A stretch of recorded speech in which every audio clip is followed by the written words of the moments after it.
Hello everyone, myself Ajay Kumar. Welcome to Easy Technical Education.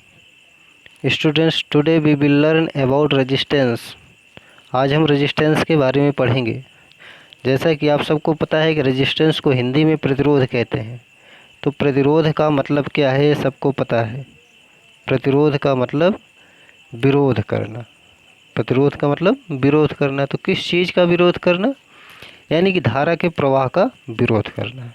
अब धारा क्या चीज़ होती है, पिछले वीडियो में आप लोगों ने जान लिया है कि धारा क्या है, rate of flow of charge, यानी कि आवेश के प्रवाह की दर को धारा कहते हैं।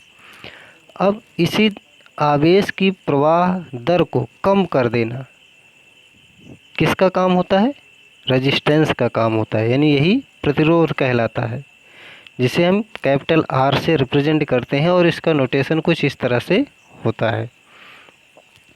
अब रही बात कि रेजिस्टेंस है क्या चीज़, इसकी डिफिनीसन हम कैसे लिखेंगे। तो रेजिस्टेंस की डिफिनीसन सिंपल है कि resistance is a property of conductor to resist current in it. यानी कि रेजिस्टेंस की डिफिनीसन हम कैसे लिखेंगे कि resistance is a property of conductor.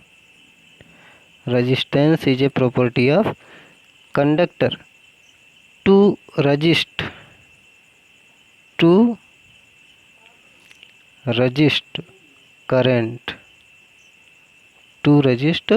current in it. Resistance क्या है? Resistance is a property of conductor to resist current in it. Hindi में कह सकते हैं कि प्रतिरोध चालक का एक गुण है जो कि धारा के प्रवाह का विरोध करता है। यानी कि प्रतिरोध, या आप लिख सकते हैं धारा के प्रवाह का विरोध कर, लिख सकते हैं सिंपल धारा के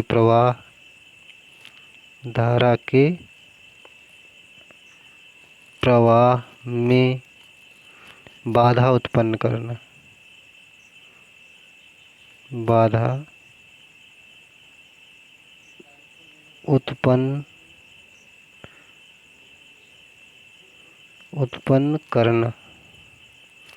धारा के प्रवाह में बाधा उत्पन्न करना प्रतिरोध कहलाता है।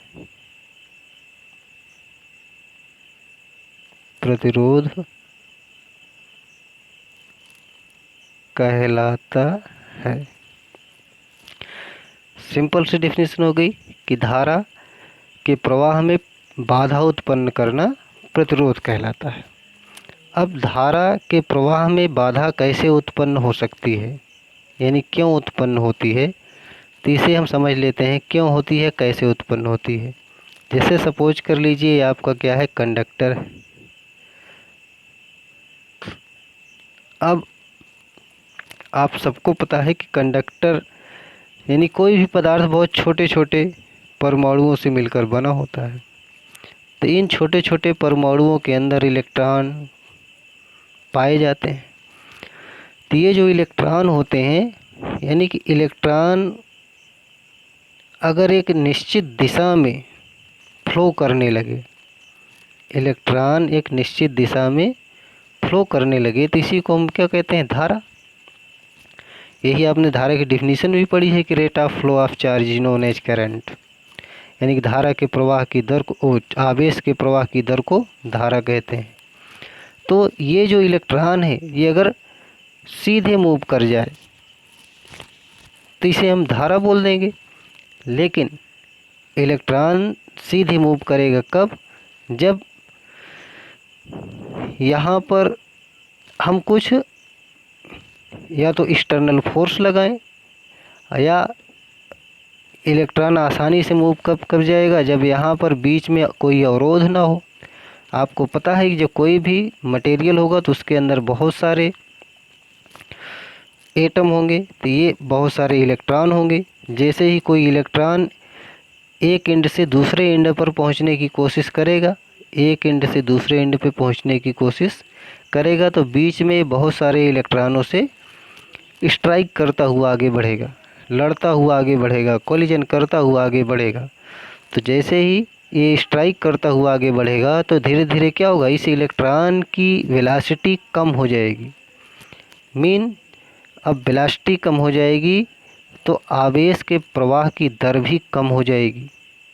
आवेश के प्रवाह की दर कम हो जाएगी तो सिंपल सा मतलब है कि इसका मतलब करंट कम हो जाएगी। तो करंट को कम करने वाला क्या हुआ, यानी इसके बीच में जो प्रेजेंट हैं अवरोध, तो यही जो अवरोध है यानी कि जो डिफ़िकल्टीज है, इसी को हम क्या कहते हैं, प्रतिरोध।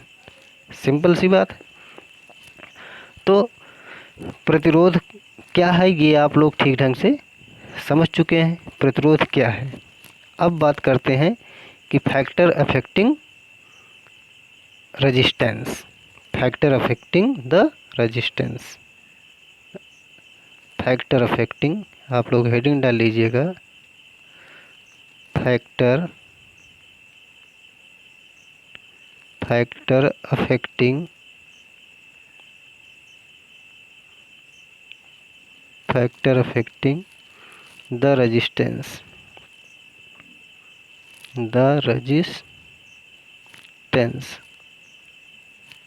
हिंदी में लिख लीजिएगा, प्रतिरोध को प्रभावित करने वाले कारक, प्रतिरोध को प्रभावित करने वाले कारक।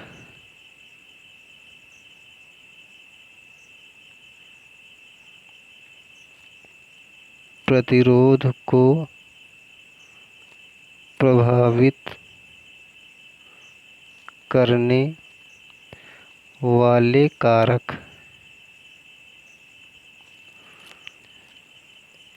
स्टूडेंट्स, जब आप वीडियो सुन रहे हो तो पेन पेपर साथ लेके बैठिए तो ज़्यादा अच्छा रहता है। अब प्रतिरोध को प्रभावित करने वाले कारक कौन कौन से हैं, इसे हम लिख लेते हैं, तब उसके आप फिर एक एक को डिटेल में हम बताते चलेंगे।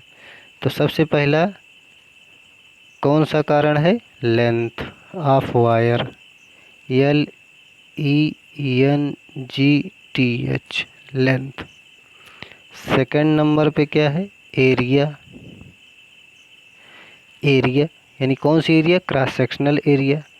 थर्ड नंबर पे क्या है, टाइप ऑफ मटेरियल यूज्ड, यानी type of material,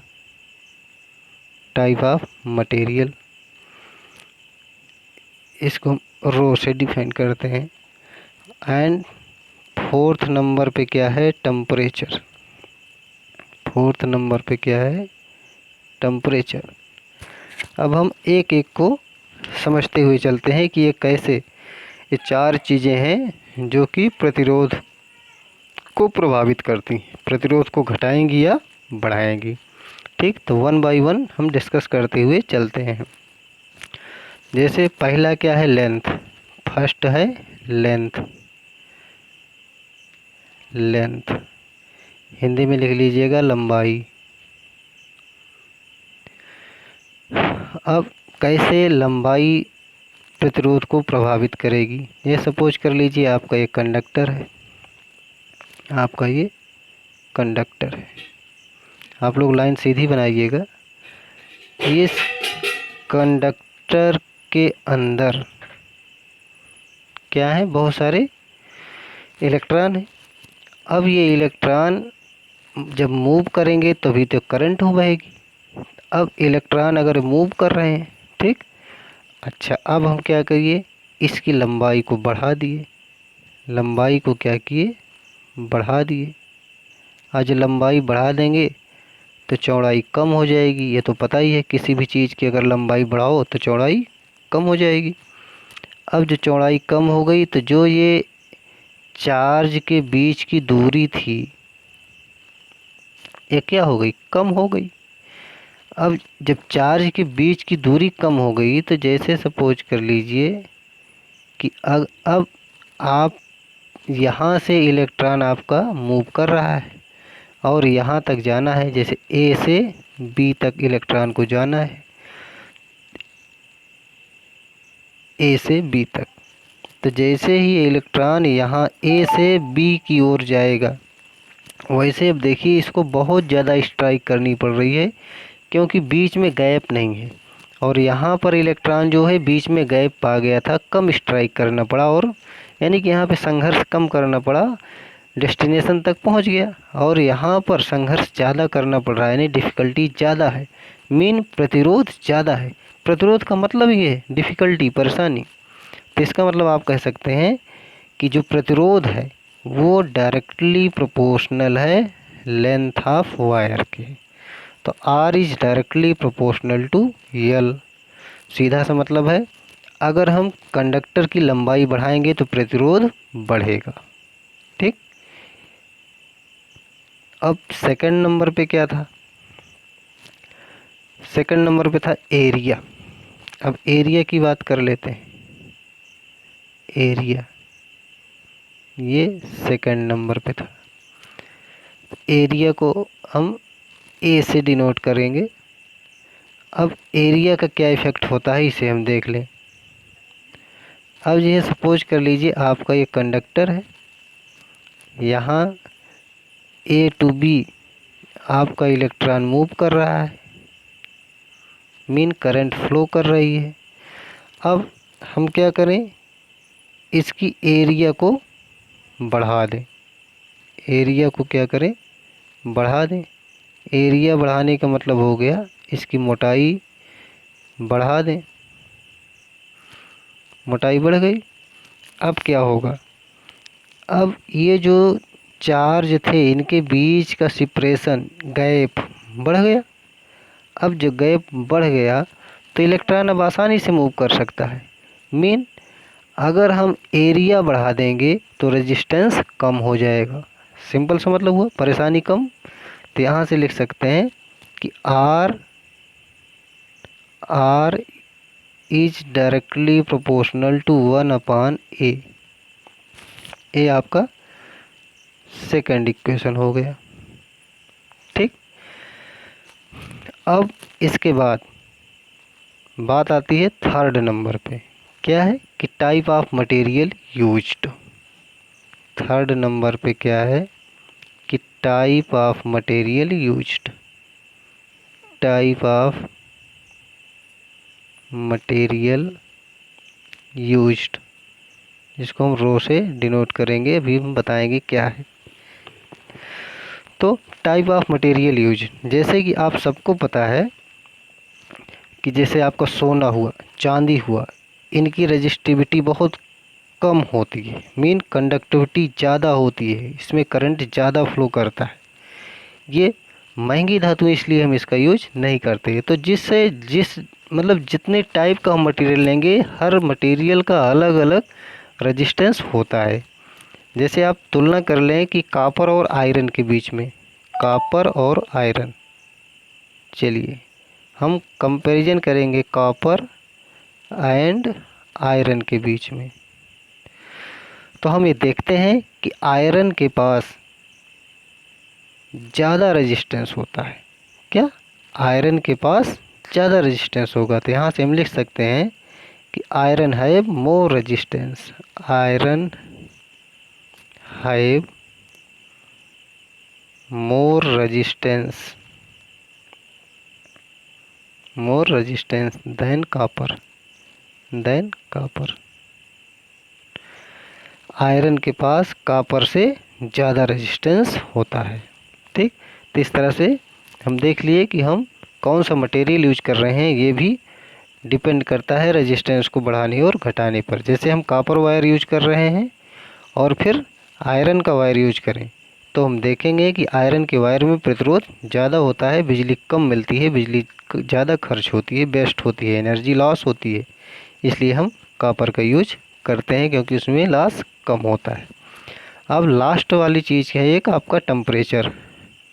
fourth number पे क्या है? टेम्परेचर।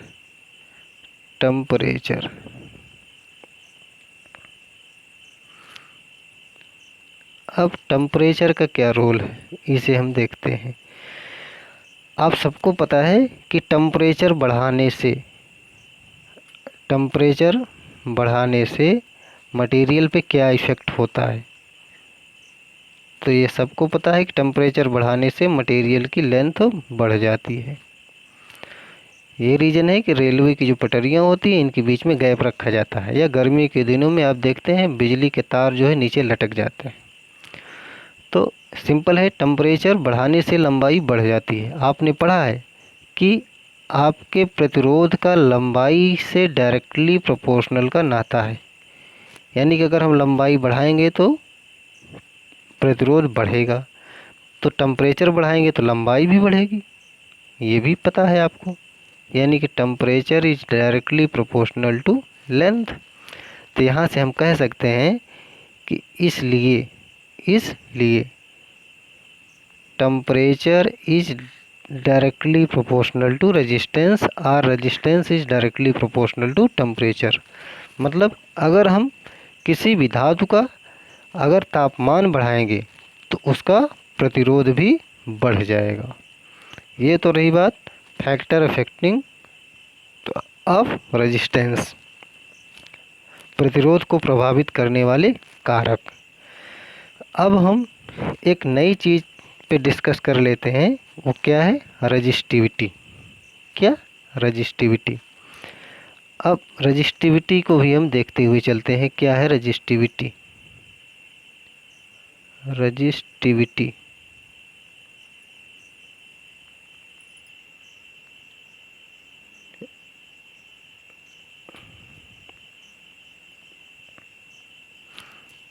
देखते हैं।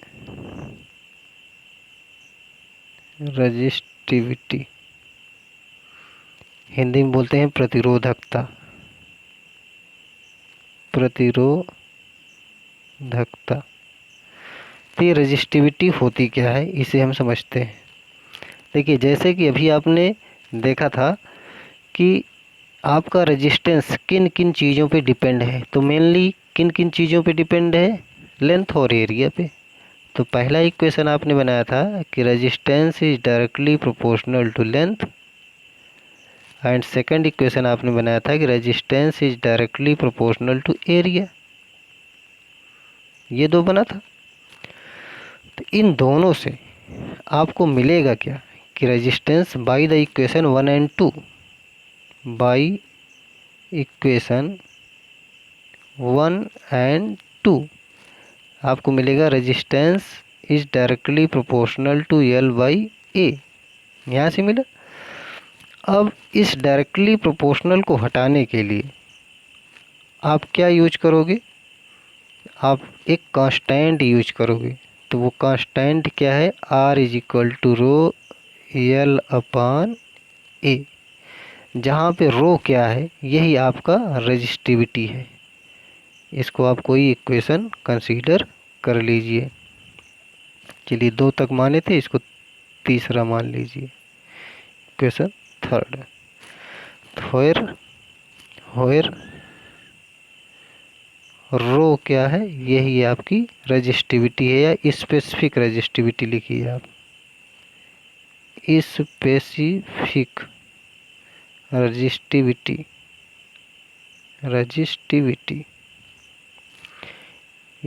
ये आपकी हो गई स्पेसिफिक रजिस्टिविटी। अब आपने तो न्यूमेरिकली समझ लिया कि स्पेसिफिक रजिस्टिविटी है क्या चीज़, ठीक। तो यहाँ से स्पेसिफिक रजिस्टिविटी की वैल्यू भी निकाल लीजिए आप, तो ऐसे निकल जाएगा rho is equal to R A अपान यल। ये इक्वेशन नंबर 4 बना लीजिए। तो यहाँ से आप देखेंगे कि आपकी रजिस्टिविटी किन किन चीज़ों पे डिपेंड है, ठीक। तो रजिस्टिविटी देखिए डिपेंड किस पे है, एरिया पे, लेंथ पे। यानी कि resistivity is directly proportional to area and resistivity is directly proportional to length. Mean अगर हम एरिया बढ़ाएंगे तो रजिस्टिविटी बढ़ेगी, और अगर हम लेंथ बढ़ाएंगे तो रजिस्टिविटी घटेगी। यहाँ से क्लियर हो रहा है इस इक्वेशन से। अब आगे हम बात करते हैं, अगर हम कंसीडर कर लें if A and L equal to 1। तो ये अब आपका इक्वेशन क्या हो जाएगा, rho is equal to R. यहाँ से क्लियर हुआ कि मीन आपका जो स्पेसिफिक रेजिस्टेंस है क्या चीज़, यानी कि यूनिट एरिया और यूनिट लेंथ का प्रतिरोध ही विशिष्ट प्रतिरोध कहलाता है। यानी कि एकांक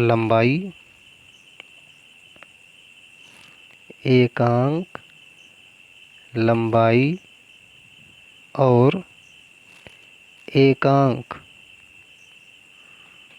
क्षेत्रफल का प्रतिरोध विशिष्ट प्रतिरोध कहलाता है। विशिष्ट प्रतिरोध कहलाता है या है। ये आपको विशिष्ट प्रतिरोध समझ में आया, ठीक। अब हम बात कर लेते हैं कि इसका विशिष्ट प्रतिरोध, जैसे प्रतिरोध का यूनिट क्या होता है ये सबको पता है, ओम। प्रतिरोध किस में नापा जाता है, ओम में नापा जाता है। तब विशिष्ट प्रतिरोध किस में नापा जाएगा, ठीक। ये विशिष्ट प्रतिरोध किस में नापा जाएगा, ओम मीटर में। किस में, ओम मीटर में। तो ओम मीटर विशिष्ट प्रतिरोध की यूनिट है। अब आपको रजिस्टिविटी क्लियर हुई। अब एक चीज़ और आपको हम बताना चाहेंगे, क्या, कंडक्टेंस क्या होता है। क्या चीज़, कंडक्टेंस। तो इसे भी देखते हुए चलते हैं। Conductance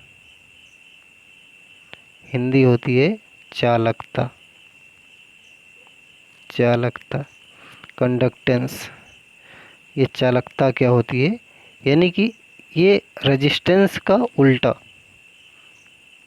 inverse of resistance. लिख लीजिए, inverse of resistance is known as conductance.